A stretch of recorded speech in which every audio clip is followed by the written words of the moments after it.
Hello viewers and students, आपका आज की नई क्लास नई वीडियो में बहुत बहुत स्वागत है।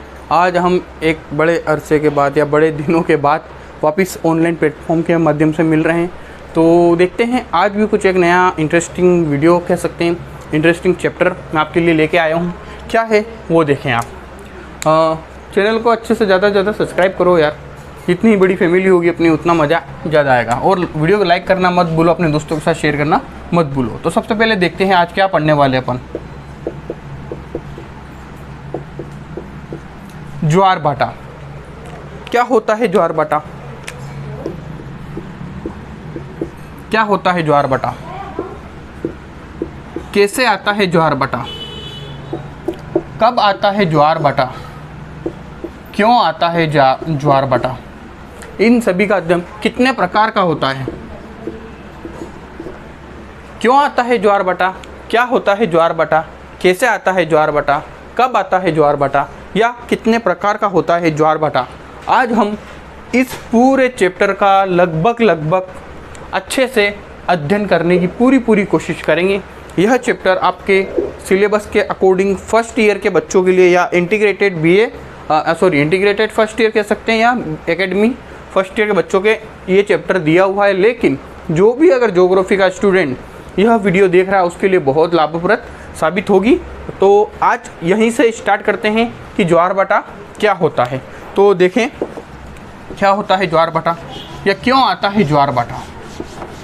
ज्वार भाटा कुछ ज़्यादा न होकर के एक सीधा सा कॉन्सेप्ट है, आपको उस कॉन्सेप्ट को समझना होगा। कैसे? देखें क्या होता है ज्वार भाटा। अगर मैं लिखूं क्या है ज्वार भाटा, व्हाट इज टाइड्स, ज्वार भाटा को टाइड्स बोलते हैं, ठीक है ना। तो कैसे या क्या होता है ज्वार भाटा? तो आपने ये हमारी पृथ्वी है, ठीक है। इस पृथ्वी का अगर मैं पुरानी बात में ले जाऊं या पुराने चैप्टर में ले जाऊं आपको, तो एक तो पेंजिया था, एक क्या था पेंथालासा, एक था पेंजिया, एक था पेंथालासा। पेंजिया क्या था? तो एक स्थलबद्ध भूभाग था, एक स्थल भाग था। पेंथालासा क्या था? उस स्थल भाग के चारों ओर फैला हुआ एक महासागर था। क्या था? एक महासागर था। तो जो ये पेंजिया था यानी कि स्थल भाग, और यह जलीय भाग, यह स्थल भाग, यह जलीय भाग। अब क्या होता है कि इस जलीय भाग यानी कि पेंथालासा में हम कह सकते हैं, यानी कि इन्हीं पेंथालासा से क्या बने हमारे महासागर, सागर और दूसरी वाटर बॉडीज बनी है। किसकी बदौलत या किसकी बनिस्पत? पेंथालासा की वजह से। जिस तरह पेंजिया के टुकड़े हुए और महाद्वीप बने, द्वीप बने, देश बने वगैरह वगैरह, कॉन्टिनेंट्स बने, इसी तरह पेंथालासा का जब विभाजन हुआ यानी विशाल जलीय राशि का विभाजन हुआ, उसके बीच में ये पेंजिया के यानी कि स्थल भाग के खंड बिखर करके आ गए। तो महासागरों का निर्माण हुआ, सागरों का निर्माण हुआ, और इन्हीं महासागरों सागरों में क्या आते हैं? ज्वार भाटा, ठीक है। अब ये ज्वार भाटा क्यों आते हैं, मेन क्वेश्चन यह है। तो यह होता है हमारे पृथ्वी की प्लस चंद्रमा की आकर्षण शक्ति के कारण।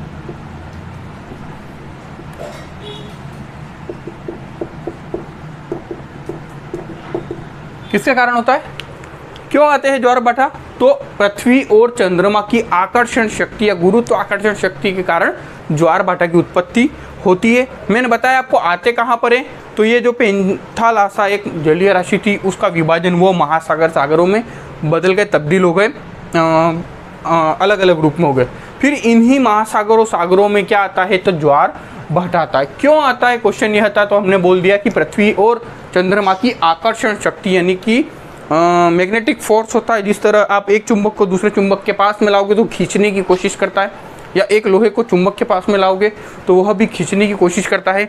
जिस तरह मानव या पूरी जो ऊपर की भूपर पट्टी है हमारी, ये पृथ्वी की जो भूपर पट्टी है, ये पूरी हमारे पृथ्वी के कोर में एक ऐसी शक्ति पाई जाती है जो हमें इस धरातल पर खींचे हुए है या रखे हुए है, स्थिर अगर हम पृथ्वी से बाहर की ओर आकाश गंगा या ब्रह्मांड की बात करते हैं, वहाँ पर जाओगे तो आपने वीडियोस देखी होगी यूट्यूब वगैरह पर भी, किसी से सुना होगा, पढ़ा होगा कि वहाँ पर ग्रेविटी का फोर्स नहीं होता है, वहाँ पर गुरुत्व बल नहीं होता है, वहाँ हर वस्तु तैरती हुई नज़र आती है। यानी कि वहाँ पर ग्रेविटी नहीं है, इसलिए वो वहाँ पर हर चीज़, अगर यहाँ पर ग्रेविटी होती है बोर्ड हवा में उड़ता है, कैमरा हवा में उड़ता है, ये पेन पेंसिल में खुद हवा में उड़ता नहीं, उड़ रहा है। क्यों नहीं उड़ रहा है? क्योंकि हमारी पृथ्वी के मध्य भाग में यानी कोर में क्या पाया जाता है?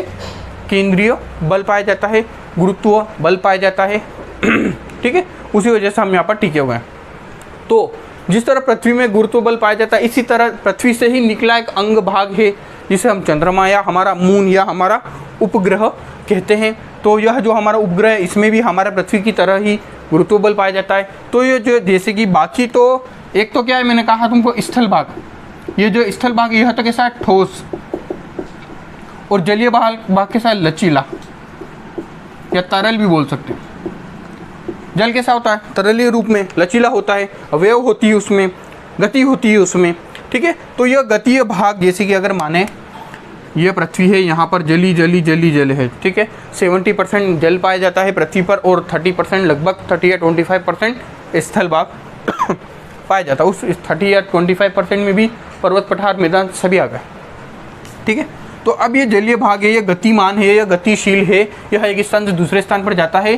तो क्यों आता है? ये तो हो गया। अब देखें, अब यह पृथ्वी है, पृथ्वी इसको अपनी ओर खींचे हुए, और हमारे पास में कौन है? हमारा चंद्रमा। तो ये भी इसको अपनी ओर खींचता है। तो जब चंद्रमा की आकर्षण शक्ति अधिक होती है तो यह क्या करता है? एक तरह से जैसे मान लीजिए ये जलीय भाग है, और यहाँ पर कौन आ गया भाई साहब? हमारा मून या चंद्रमा। इसने क्या किया? अपनी ओर आकर्षित किया। तो ये जो जलीय राशि थी, ये क्या हुई? थोड़ी देर के लिए ऊपर हवा में उड़ गई। फिर यह मून यानी कि जो हमारा चंद्रमा है, हमारा उपग्रह, यह आगे बढ़ गया, और यह वापस हमारे नीचे की ओर पृथ्वी के गुरुत्वाकर्षण के कारण नीचे खींच के आ गई, और ये वापस नीचे गिर गई। जो ये लहर ऊपर उठी थी, इसी को क्या बोलते हैं? ज्वार। चंद्रमा की आकर्षण शक्ति के कारण ज्वार की उत्पत्ति होती है। फिर जो चंद्रमा आगे चला गया और वापस पृथ्वी के गुरुत्वाकर्षण शक्ति के कारण, यह जो पृथ्वी के गुरुत्वाकर्षण शक्ति के कारण वापस उस जलीय भाग को वापस धरती पर ला दिया। उसे इसी के नीचे गिरने को क्या बोलते हैं? भाटा। वेव के ऊपर उठने को क्या बोलते हैं? ज्वार। उसी वेव या उसी जल राशि का जब नीचे गिरना होता है तो उसी को क्या बोलते थे? भाटा। तो क्यों आता है आप ये समझ सकते हैं। कहाँ आता है मैंने इसी में ही आपको ये भी बता दिया। ठीक है, कहाँ पर आता है? तो महासागरीय या सागरीय धाराओं या सागरीय क्षेत्रों में। कब आता है? अब उसका अध्ययन आगे देखते हैं।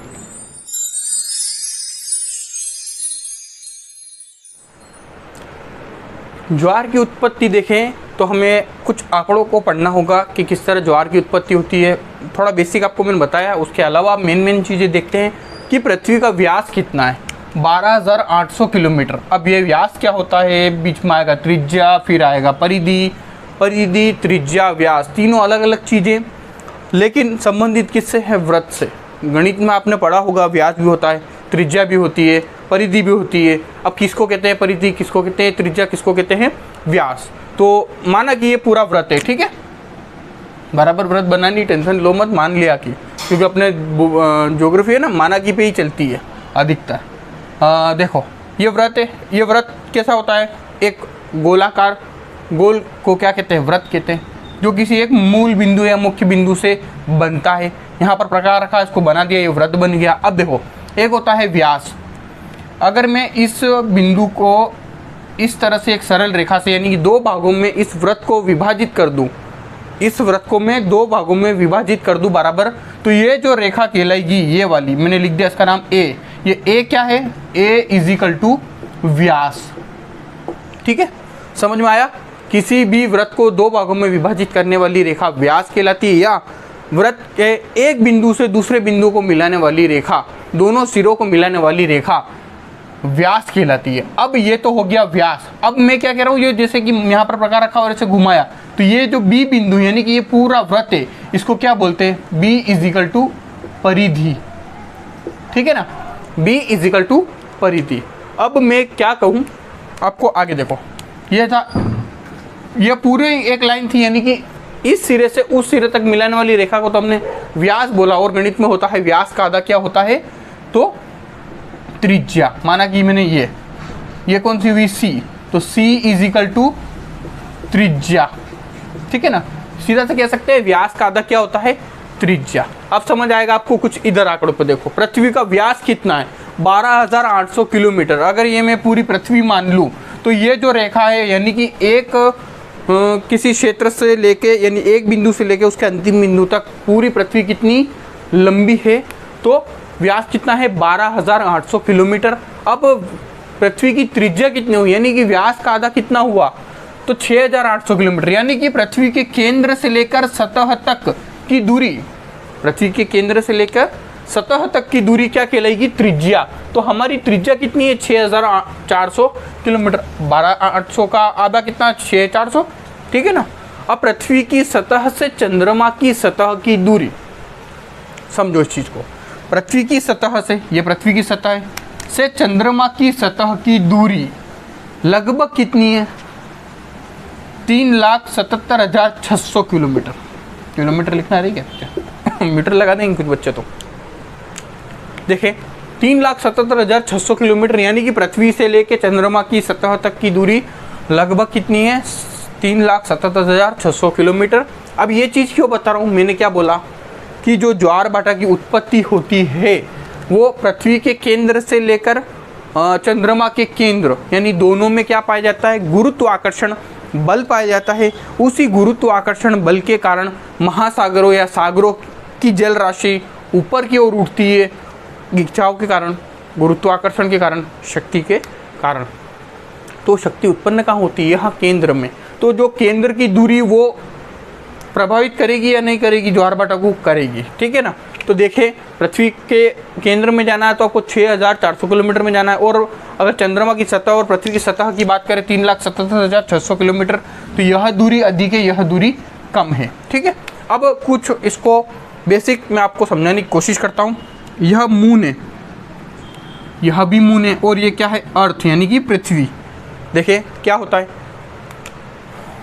ये हमारी पृथ्वी है, ये हमारा मून है। तो कुछ इस प्रकार से गति करता है कौन, मून। अंडाकार पथ में घूमता है पृथ्वी के, और पृथ्वी किसके कक्ष में घूमती है, चंद्रमा के, सूर्य के। सूर्य के चारों ओर चक्कर कौन लगाती है, पृथ्वी। पृथ्वी के चारों ओर चक्कर कौन लगाता है, तो चंद्रमा, ठीक है ना। ये आप अच्छे से जानते हैं, ज्योग्राफी के स्टूडेंट है।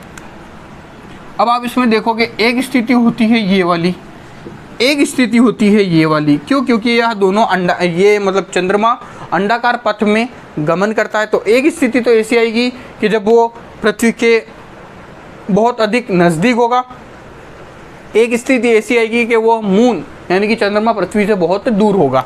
तो जब यह चंद्रमा पृथ्वी के बहुत अधिक नज़दीक होता है उसको बोलते हैं उपभू।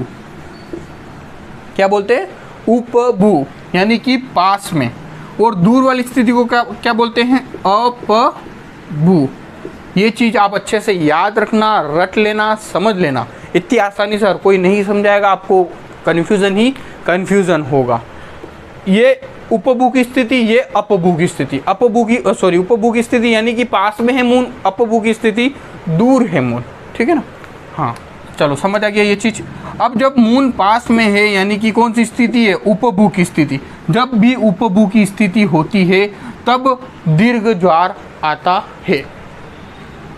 जब भी उपभू की स्थिति होती है पूर्णिमा और अमावस्या के दिन, यानी कि यह सूर्य, यह पृथ्वी और यह चंद्रमा, ये तीनों एक रेखा में, एक सरल रेखा में आ जाते हैं, उस समय किसकी उत्पत्ति होती है, दीर्घ ज्वार की।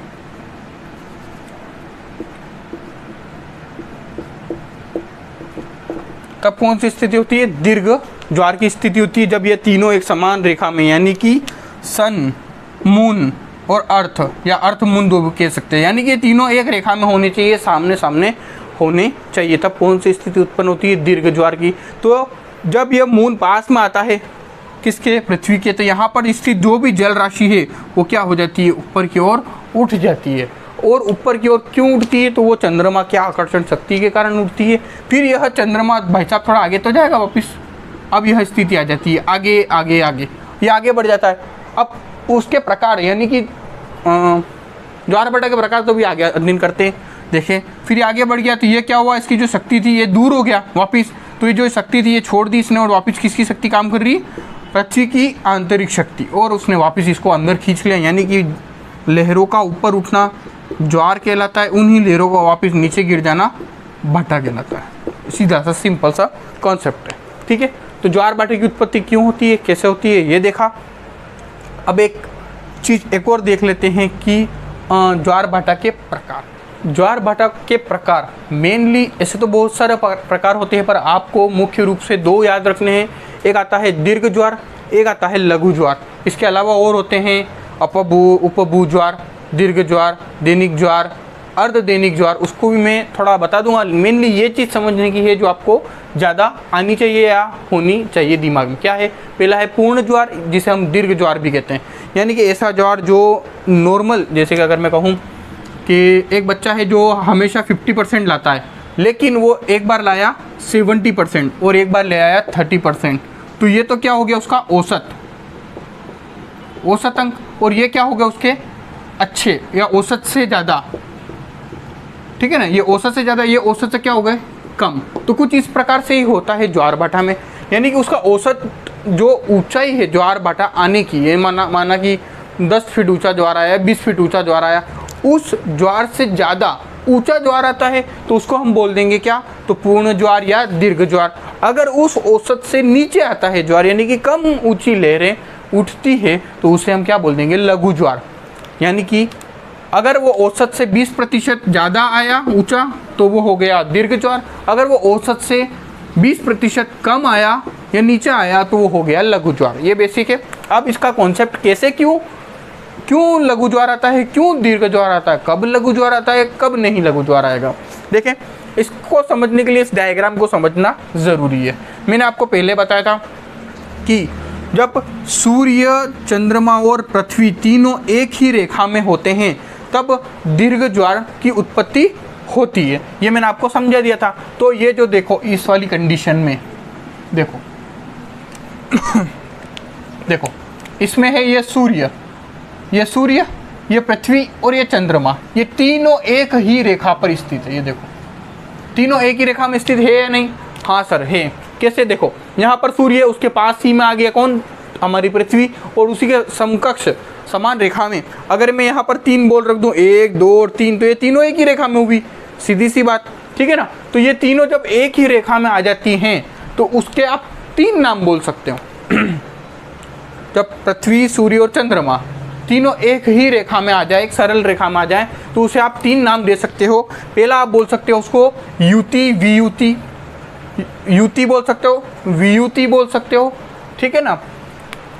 कंजक्शन बोल सकते हो, ऑपोजिशन बोल सकते हो, ठीक है ना। और उसके अलावा होता है एक और नाम जो मेन है, उसको क्या बोलते हैं, सी जी की मतलब ये कुछ होता है, ठीक है ना। इंग्लिश का नाम मुझे इतना नहीं पता, तो आप इसको देखें। सीजी की क्या बोलते हैं, जब सूर्य, पृथ्वी और चंद्रमा तीनों एक सरल रेखा में आ जाते हैं उसे सीजी की बोलते हैं। उसे क्या बोलते हैं, वियुति बोलते हैं, युति बोलते हैं। इसको बोलते हैं कंजक्शन, इसको बोलते हैं ओपोजिशन, ठीक है ना। तो जब सूर्य, पृथ्वी और चंद्रमा अगर एक कंडीशन में, यानी कि बीच में कौन आ गई, पृथ्वी, तो उसे तो बोल देंगे वियुति, उसे क्या बोल देंगे, वियुति। और इस स्थिति को क्या बोलते हैं हम, सूर्य ग्रहण। इसे हम क्या बोल देंगे, सूर्य ग्रहण, ठीक है ना। ध्यान रखना, अच्छे से याद रखना इस चीज को। सॉरी, देखो इसमें सूर्य ग्रहण कैसे होगा, इसमें तो चंद्र ग्रहण होगा। कैसे, देखो इसके पीछे जा रहा है ना, ये इसकी रोशनी यहाँ तक आई, फिर पृथ्वी ने रोक ली और चंद्रमा गायब हो गया, तो यह चंद्र ग्रहण हो गया, ठीक है ना। इस स्थिति में यानी कि युति में, जब मून यानी कि चंद्रमा, पृथ्वी और सूर्य के बीच में आ जाता है, कौन, चंद्रमा, पृथ्वी और सूर्य के बीच में आ जाता है, उसे युति बोलते हैं, उसे कंजक्शन बोलते हैं। और इस स्थिति में क्या होता है, तो सूर्य ग्रहण, ठीक है ना। देखो इसमें यहाँ से सूर्य की किरणें निकलेगी, पृथ्वी तक, चंद्रमा तक पहुंचेगी, चंद्रमा से यहाँ पर एक छाया क्षेत्र उत्पन्न हो जाएगा जिससे हमें सूर्य उस क्षेत्र में दिखाई नहीं देगा, इसलिए इसको बोलते हैं सूर्य ग्रहण। यानी कि युति की स्थिति में होता है सूर्य ग्रहण, वियुति की स्थिति में होता है चंद्र ग्रहण, यानी कि मैंने पहले ही बताया सूर्य ग्रहण और चंद्र ग्रहण जब जब होगा तब हमेशा आपका क्या आएगा, तो दीर्घ ज्वार। युति की स्थिति में भी दीर्घ ज्वार, वियुति की स्थिति में भी दीर्घ ज्वार, और ये जब तीनों एक साथ एक सरल रेखा में आ जाते हैं तो उसको हम बोल देते हैं सिज़िकी की स्थिति। ठीक है, तो ये क्या होता है कि यहाँ से भी इस पर फोर्स लगता है, यहाँ से भी इस पर फोर्स लगता है, दीर्घ ज्वार उत्पन्न होता है इसमें। अब देखो ये क्यों, क्योंकि यहाँ पर जब ये दोनों आसपास है, ये दोनों पास है, ठीक है ना। तो युति आप तो सीधा सही याद रखना, युति वियुति क्या होता है, युति तब होगा जब मून बीच में है, ठीक है ना, चंद्रमा और पृथ्वी और सूर्य के बीच में चंद्रमा आ जाए तो उसे युति कहते हैं, कंजक्शन कहते हैं, सूर्य ग्रहण कहते हैं। और जब पृथ्वी चंद्रमा और सूर्य के बीच में आ जाए तो उसे वियुति कहते हैं, ओपोजिशन कहते हैं, उसमें क्या होता है, तो चंद्र ग्रहण होता है। और इन तीनों स्थिति में अर्थात वियुति, युति और सिज़िकी की स्थिति में ही क्या होता है, तो दीर्घ ज्वार या पूर्ण ज्वार आते हैं। अब पूर्ण ज्वार क्यों कहते हैं, दीर्घ ज्वार क्यों कहते हैं, यह औसत से 20% अधिक ऊंचे होते हैं, यह औसत से 20% ऊंचे होते हैं। यह स्थिति हो गई कि सूर्य ग्रहण चंद्र ग्रहण के समय युति वियुति की स्थिति बनती है, सिज़िकी की स्थिति बनती है, और इसी सिज़िकी की स्थिति में पूर्ण ज्वार और दीर्घ ज्वार आते हैं। यह तो हो गया पहला। अब आते हैं दूसरे की ओर कि भाई साहब सर दीर्घ ज्वार तो समझ आ गया, अब लघु ज्वार कब आएंगे, क्यों आएंगे। देखें, लघु ज्वार यानी कि उससे छोटे, यानी कि औसत से 20% कम ऊंचे ज्वार को लघु ज्वार कहते हैं। देखें, अब ये कब होता है, इस स्थिति को समझो। ये तो सूर्य हो गया हमारा सन, ये क्या है हमारी पृथ्वी। जब पृथ्वी ये एक सरल रेखा थी तो ये सिज़िकी की स्थिति। अब मैं बना रहा हूँ समकोण की स्थिति। 90 डिग्री के कोण को जानते हो भाई साहब, हाँ सर जानते हैं। क्या जानते हो, 90 डिग्री के कोण को ही क्या बोलते हैं, समकोण। समकोण 90 डिग्री के एंगल को क्या बोलते हैं, समकोण बोलते हैं। तो देखो अगर यहाँ पर तो क्या होगी, जैसे कि ये अगर मैं सीधी रेखा खींच दूँ तो ये तो होगी सिज़िकी की, लेकिन यहाँ क्या चंद्रमा नहीं है, यहाँ चंद्रमा नहीं, चंद्रमा कहाँ चला गया, ऊपर, या बोल सकते हैं नीचे। तो ये कौन सी डिग्री हो गई, 90 डिग्री। यानी कि जब चंद्रमा पृथ्वी और सूर्य एक समकोण की स्थिति बनाते हैं, कैसे बना रहे हैं देख लो, मैंने बता दिया आपको। ये सीधी सी स्थिति, ये चंद्रमा और चंद्रमा जब पृथ्वी के ऊपर या नीचे स्थित होता है, यानी कि 90 डिग्री के एंगल पर होता है, सिर पर या पैर पर, सीधे से समझो, तो ये कैसी समकोण की स्थिति बनती है। और इसी समकोण की स्थिति कब बनेगी, मेन बात ये है।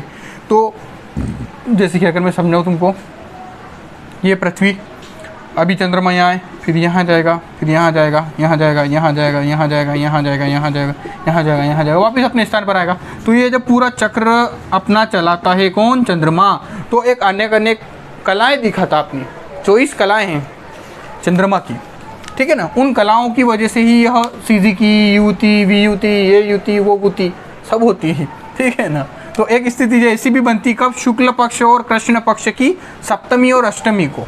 शुक्ल पक्ष और कृष्ण पक्ष, दो पक्ष होते हैं, एक शुक्ल पक्ष होता है, एक कृष्ण पक्ष होता है, एक अंधियारा होता है, एक उजियाला होता है, ठीक है ना। तो इन दोनों की सप्तमी और अष्टमी को, यानी कि 1 से 14 तक तो होता है शुक्ल पक्ष, 15 से 30 तक समथिंग होता है कृष्ण पक्ष, ठीक है ना। तो ये दोनों की स्थिति होती है। इन दोनों में 7 और 8 आते हैं, 14 दिन का ये, 14 दिन का वो, दो पखवाड़े होते हैं इन दोनों के कैलेंडर के अनुसार। उन्हीं कैलेंडर के अनुसार जब ये स्थिति बनती है, या तो एक तो शुक्ल पक्ष की सप्तमी अष्टमी को होगा, या कृष्ण पक्ष की सप्तमी अष्टमी को ये स्थिति बनती है। जब ये स्थिति बनती है तब मून का और पृथ्वी का, यानी कि चंद्रमा और पृथ्वी का गुरुत्वाकर्षण बल बराबर काम नहीं करता है, ठीक है ना। जब मैग्नेट बराबर पास में होगी तो ही चिपकेगी, दूर हो जाएगी तो नहीं चिपकेगी भाई साहब। नहीं चिपकेगी तो क्यों नहीं चिपकेगी, नहीं चिपकेगी तो क्या होगा, लघु ज्वार की स्थिति बनती है। यानी कि जो मेन ज्वार आता है उससे 20% कम ऊंची लहरें। अगर मैं कहूँ कि बेसिक अगर ये ऊंची लहर है, ये तो नॉर्मल ज्वार है, ये हो गया लघु ज्वार और ये हो गया दीर्घ ज्वार। समझ में आया। ये था पूर्ण ज्वार और लघु ज्वार। लघु ज्वार की स्थिति कैसी होती है, तो ये डायग्राम बराबर कॉपी में बना लेना, बहुत बहुत बहुत काम आएगा। आगे कभी समझने की ज़रूरत पड़ेगी नहीं, जब एक बार दिमाग में कॉन्सेप्ट क्लियर हो जाएगा। और कोई प्रॉब्लम, तकलीफ, दिक्कत है आपको तो मुझे कमेंट सेक्शन में लिख दें। मेरा नंबर भी अधिकतरों के पास होगा।